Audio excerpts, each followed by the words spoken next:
Long ago, during the time when Gautama Buddha was spreading his teachings in ancient India, he had a devoted disciple named Ananda. Ananda was eager to learn the path to enlightenment and had numerous questions about desire and its role in spiritual practice. One day, Ananda approached the Buddha with a sincere inquiry. He said, "O wise Buddha, I am troubled by the nature of desire. It seems to be a relentless force that hinders my spiritual progress. How can one overcome desires and attain true liberation?" The Buddha, with his profound wisdom and compassion, wanted Ananda to understand the essence of desire and its relationship to enlightenment.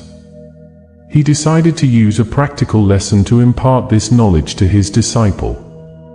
"Ananda," the Buddha began, "I will teach you a valuable lesson about desire. You must go to the city of Vesali and seek out a renowned courtesan named Amrapali. Spend some time with her and observe your thoughts and emotions carefully." Ananda was taken aback by the Buddha's request. Visiting a courtesan seemed contradictory to his spiritual journey, but he had immense faith in his teacher's wisdom. Trusting the Buddha's guidance, he set out on his journey to Vesali.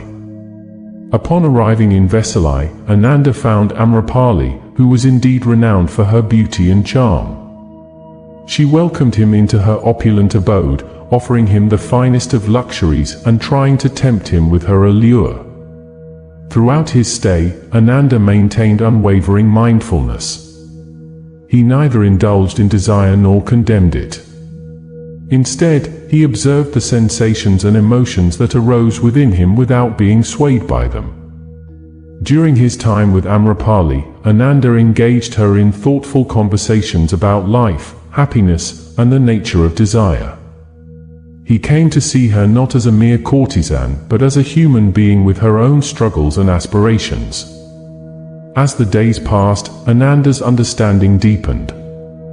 He realized that desires, whether for physical pleasures or material possessions, were like passing clouds in the vast sky of consciousness.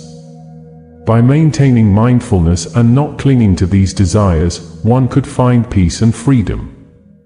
Having completed his stay, Ananda bid farewell to Amrapali and returned to the Buddha.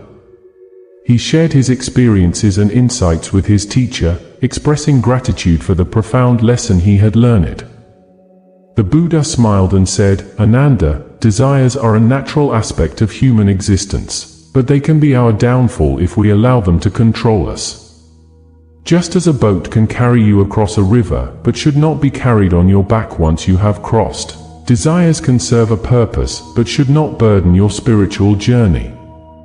He continued, "True liberation comes from understanding desires without being enslaved by them. When one realizes that desires are impermanent and transient, they lose their power to bind. Embrace the path of wisdom, compassion, and self-mastery, and you shall find the enlightenment you seek." From that day on, Ananda diligently practiced the Buddha's teachings, cultivating mindfulness and compassion. He became one of the Buddha's most trusted disciples, spreading his teachings to countless others and embodying the wisdom he had gained from his encounter with Amrapali.